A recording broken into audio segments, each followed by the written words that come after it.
I will stand by. I am humbled by my experience, Your Honor. I'm with sure this, you're Your Honor, but Mr. Colonel Grijaldo, I will stand by with my statement. You have to understand under oath one thing. in the Senate, Your You have Honor. to understand and I one would like thing to lang po. invoke my One right thing lang po. to self-incrimination, Your Opo, Honor. but you have to understand one thing, Colonel Grijaldo. Okay lang po yun kung para sa'yo. Ang problema ho, ang dami mong dinamay eh. Kung para sa'yo lang yun, hindi sana natin gagawing issue to eh. Ngunit ang idinamay mo dito ay mga taong walang kinalaman o mga inosente. Eh, paano naman po sila? Paano naman po yung mga karapatan nila? Paano naman po yung boses nila? Paano naman yung katotohanan nila? Hindi pa po natin sila pahahalagahan dahil panghahawakan lang natin yung sinabi mong enlightenment mo? Nagtatago ka sa likod ng right against self-incrimination eh. Tinatanong sa'yo, relevant question. Matapang ka lang doon sa Senado kasi may kakampi ka. Dito ka magpakita ng tapang mo. Hindi yung nandoon ka lang. Alam mo, ang mahirap kasi sa'yo, gusto lang nating malaman ang katotohanan sa likod nito. Ang dami mo ng ginawa eh. Dinamay mo pa yung mga kasama na, hindi dahil sa kasama namin sila, kundi hindi tama ang nangyari at ginawa mo. You are trying to besmirch the reputation of this committee.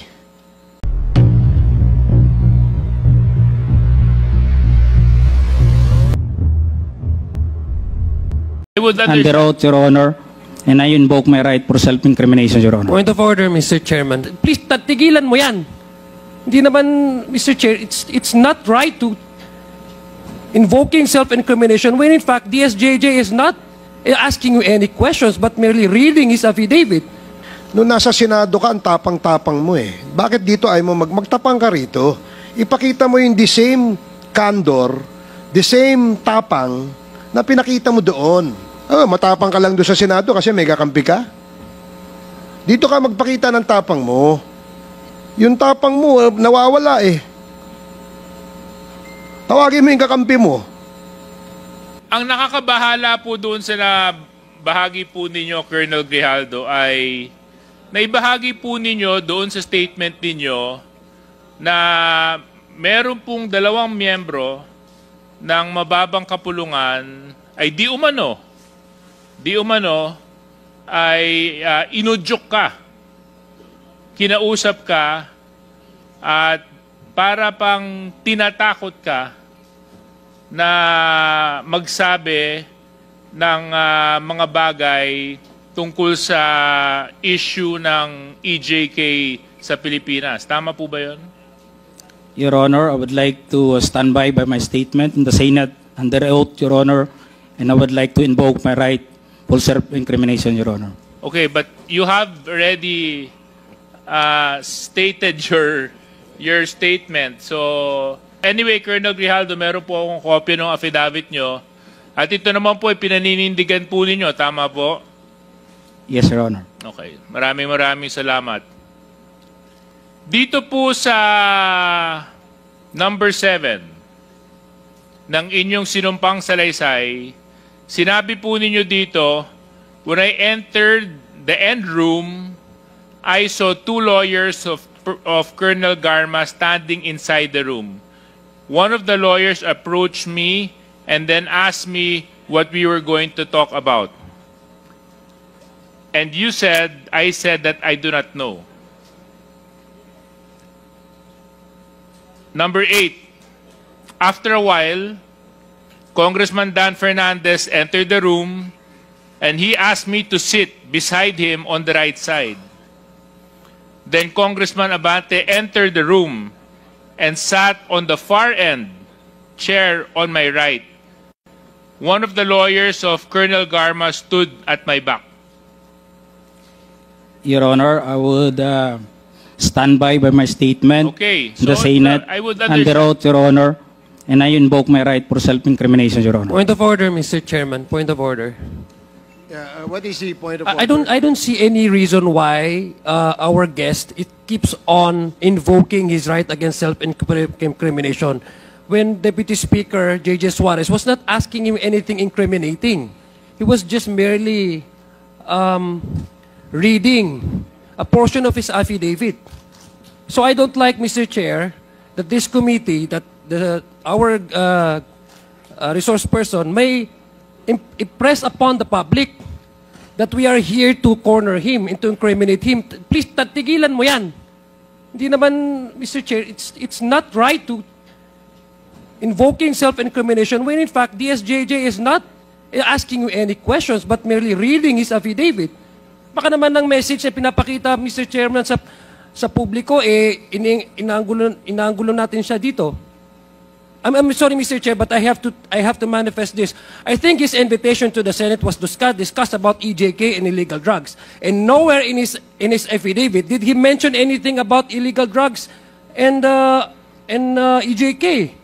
He did not share any inputs or his knowledge on illegal drugs.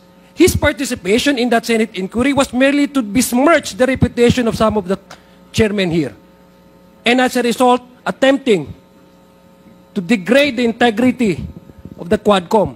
So please, I hate to admonish men in uniform. I have the highest respect for our policemen.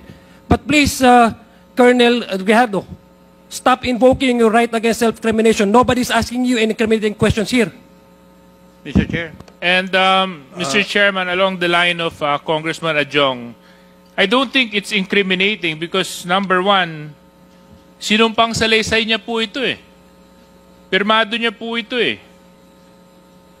So how can he incriminate himself when he actually signed this affidavit?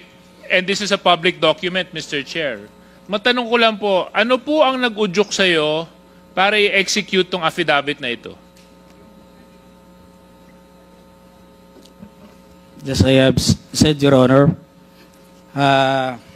during my opening statement in the Senate, it was Tuesday. We have a hearing here on Tuesday, and we ended up on the Wednesday on the event of the Typhoon Christine.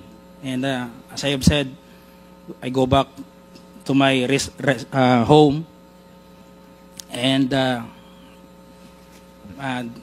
dinibdib ko po yung nangyari sa akin, Your Honor. And I never told this to my wife that time for 2 days. Until such time on the Friday, I was informed by the PIHAW that I'll be attending a Senate hearing. So, naisabi ko dun sa asawa ko, Your Honor. And nag-a-argue pa kami kasi ayaw niya. Ako kasi gusto ko na may sabi. And sabi ko, we have to go on a Sunday Mass and we need wisdom for this para mabigyan din tayo ng lakas ng loob para ma-resolve natin sa tayo kasi tayo nag-aaway. Nagkakaproblema. Hindi na rin kami nag-aano nun eh. So on the Sunday, it was on the gospel. Sabi ko, pakinggan natin kung ano man yung masabi ng gospel sa atin that day. And it was a great enlightenment and a wisdom na binigay sa akin, Your Honor. The gospel said that it's not all about the crown, but it is about the cross. It is not about the honor, but it's about the sacrifice. It's not being the first, but being the last. It's not being the great, but being the servant. Sabi ko sa asawa ko, bakit na ibigay sa atin to? We have to, and to sum up that, Your Honor, ang sinabi nung pare, sabi niya, it's not about the experience, Because yung experience kasi natin sa buhay, it may be good or bad. But it's all about the lesson learned that time, Your Honor. So I have that courage, and even my wife submitted to my decision. And on the next day, pumunta na po ako yun. Nandun po yun, nag-narrate, ginawa ko po yun, sinulat ko po yun. And it was on that mass that time that it is a Sunday for the PDLs. It was a Sunday for PDLs. Sabi ng pare, we have to give dun sa mga brothers natin na nakukulong. Hindi ko nga akalain na I would be the one also to experience that nung sinabi ng pare. So, that's all, Your Honor. That is all that happened, Your Honor. Well, oftentimes we need experiences to encourage us and to push us to search for the truth. So I hope this hearing is one of those experiences for you, Colonel Grijaldo. Dahil ang layunin lang naman po natin dito ay hanapin, gaano man kahirap, ang katotohanan. Yun lang naman po ang hangarin natin. Wala nang iba. At kaya nga po yung dalawa po nating kinatawan na binanggit mo sa affidavit mo ay pansamantalang tumayo at umalis bilang chairman just to show that we are fair in handling this very sensitive issue. Because you made serious accusations in your affidavit, Colonel Grijaldo. And if indeed enlightenment has happened to you when you executed this affidavit, and you mentioned that you stand by your affidavit, so let's test whether or not it is the truth, Colonel Grijaldo. Yes, Your Honor. Okay. As I have said, I will stand by. I am humbled by my experience, Your Honor.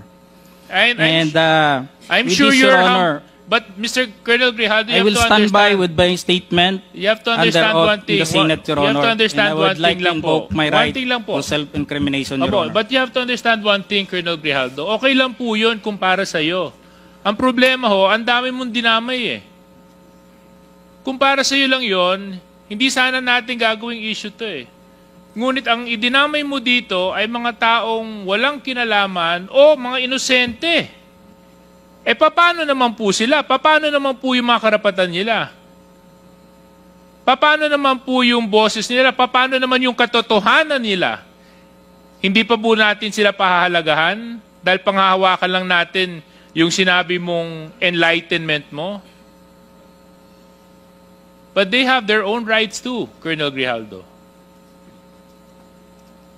So, Colonel Grijaldo, siguro wag na tayong paligoy-ligoy pa. With the permission of Mr. Chairman, Colonel Grijaldo, you made some serious accusations here. In fact, so serious that it was even carried by our media news for almost a week, 2 weeks. And because of your accusations, you've tarnished the very reputation and integrity of the committee and the House of Representatives. Things that I will not allow dahil ito pong posisyon na inuupuan namin, ay ito po ay posisyon ng tiwala na ipinagkaloob sa amin ng taong nagtitiwala sa amin. At kailanman hindi ako papayag na may mga tao na magdudungis at magtatapon ng kasinungalingan para sirain ang integridad ng trabaho ng House of Representatives at syempre ng komitibang ito. So Colonel Grijaldo, sinabi mo po dito sa inyong sinumpang salaysay that you were persuaded. Is this true, Colonel Grijaldo?